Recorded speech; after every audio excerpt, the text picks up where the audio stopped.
ಈ ಒಂದು ಬೃಹತ್ ಪ್ರಮಾಣದ ಸಮಾವೇಶದಲ್ಲಿ ಭಾಗಿಗಳಾಗಿರ್ತಕ್ಕಂಥ ನಮ್ಮ ರಾಜ್ಯದ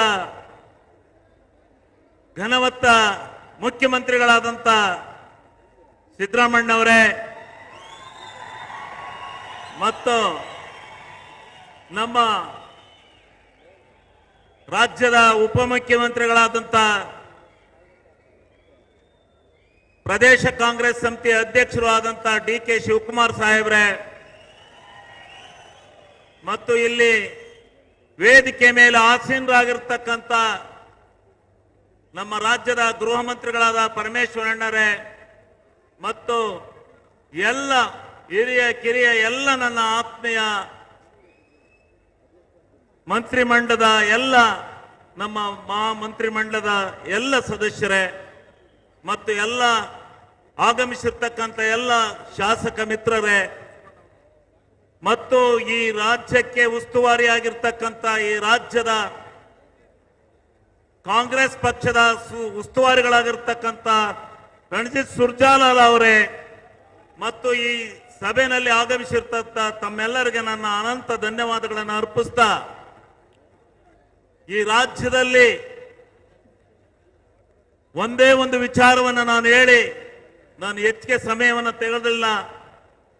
ನಮ್ಮ ನಾಯಕರುಗಳು ಮಾತನಾಡಬೇಕಾಗಿದೆ. ಸಮಯದ ಅವಕಾಶ ಕಡಿಮೆ ಇದೆ. ಅವರು ಮಾತನಾಡಬೇಕು. ಅವರ ಮಾತನ್ನು ಕೇಳಲಿಕ್ಕೆ ನಾವೆಲ್ಲ ಆತುರರಾಗಿದ್ದೇವೆ. ಈ ಸಂದರ್ಭದಲ್ಲಿ ಒಂದೇ ಒಂದು ಮಾತನ್ನು ಹೇಳ್ತೇನೆ. ಯಾವ ಷಂಡ ತಂತ್ರವನ್ನು ಉಪಯೋಗಿಸಿ ಈ ರಾಜ್ಯದ ಕಾಂಗ್ರೆಸ್ ಪಕ್ಷದ ನಾಯಕತ್ವವನ್ನ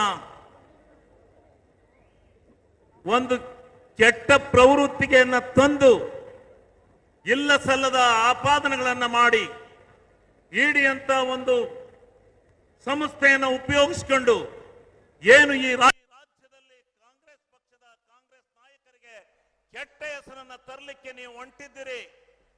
ಇದು ಫಲಿಸೋದಿಲ್ಲ. ಈ ಜನಸಮೂಹವನ್ನೇ ನೋಡಿದ್ರೆ ಗೊತ್ತಾಗುತ್ತೆ ಈ ಜನಸಮೂಹ ಎಷ್ಟು ಮಟ್ಟಿಗೆ ಸೇರಿದೆ ಅಂತಕ್ಕಂಥದ್ದು ಅರ್ಥ ಆಗ್ತಾ ಇದೆ. ಆಗದಿಲ್ಲ ನಿಮ್ಮ ಕದು.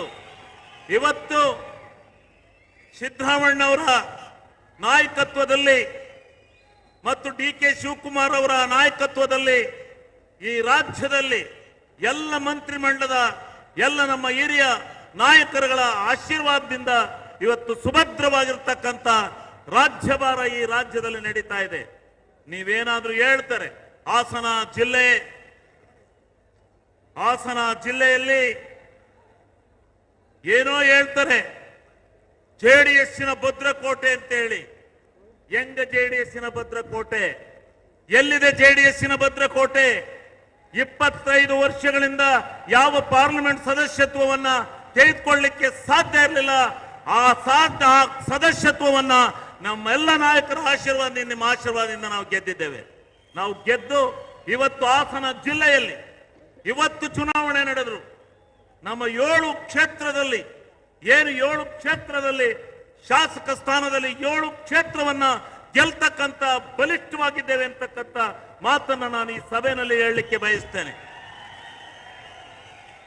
ಇವತ್ತು ಜನಪರವಾದಂತ ಕಾರ್ಯಕ್ರಮಗಳನ್ನು ಸಿದ್ದರಾಮಣ್ಣನ ನೇತೃತ್ವದ ಸರ್ಕಾರ ಏನು ಇವತ್ತು ಈ ರಾಜ್ಯದಲ್ಲಿ ಕೊಟ್ಟಿದೆ ಅದನ್ನು ಮರೆಯಲಿಕ್ಕೆ ಸಾಧ್ಯ ಇಲ್ಲ. ಅದನ್ನು ಯಾರೂ ಮರೆಯೋದಿಲ್ಲ. ಎಲ್ಲ ಜನ ನಮ್ಮ ಪರವಾಗಿದ್ದಾರೆ. ನೀವು ಯಾವುದೇ ಅಹಿತಕರವಾದಂತ ಘಟನೆಗಳನ್ನು ತಂದು ನೀವು ಇದು ಮಾಡಿದ್ರು ಆಗೋದಿಲ್ಲ. ನಾನು ಹೇಳಿದ್ದೇನೆ, ಮೊನ್ನೆ ಕೂಡ ಹೇಳಿದ್ದೇನೆ, ಯಾವುದೇ ಕಾರಣದಿಂದ ನಮ್ಮ ನಾಯಕರಿಗೆ ನೀವು ಕೆಟ್ಟ ಮಸಿಯನ್ನು ಬಳಿಲಿಕ್ಕೆ ಸಾಧ್ಯ ಇಲ್ಲ. ನಾವೆಲ್ಲ ಒಂದಾಗಿ ಈ ರಾಜ್ಯದಲ್ಲಿ ಕಾಂಗ್ರೆಸ್ ಪಕ್ಷವನ್ನ ಸದೃಢವಾಗಿ ಮಾಡ್ತೇವೆ. ಹಾಸನ ಜಿಲ್ಲೆಯಲ್ಲಿ ಜೆಡಿಎಸ್ ಅನ್ನ ಕಟ್ಟುತ್ತೇವೆ ಅಂತಕ್ಕಂಥ ಮಾತನ್ನ ಈ ಸಂದರ್ಭದಲ್ಲಿ ಹೇಳಿ ಕಾಲಾವಕಾಶ ಮಾಡಿಕೊಟ್ಟದ್ದಕ್ಕಾಗಿ ಧನ್ಯವಾದಗಳನ್ನು ಅರ್ಪಿಸಿ ನಾನು 2 ಮಾತು ಮುಗಿಸ್ತೇನೆ. ಬಂಧುಗಳೇ, ಶಿವಲಿಂಗೇಗೌಡರು ಧನ್ಯವಾದಗಳು. ಹೆಚ್ಚಿನ ವಿಡಿಯೋಗಳಿಗೆ ಪ್ರತಿಧ್ವನಿ ಯೂಟ್ಯೂಬ್ ಚಾನೆಲ್ ಸಬ್ಸ್ಕ್ರೈಬ್ ಮಾಡಿ, ಬೆಲ್ ಐಕಾನ್ ಕ್ಲಿಕ್ ಮಾಡಿ.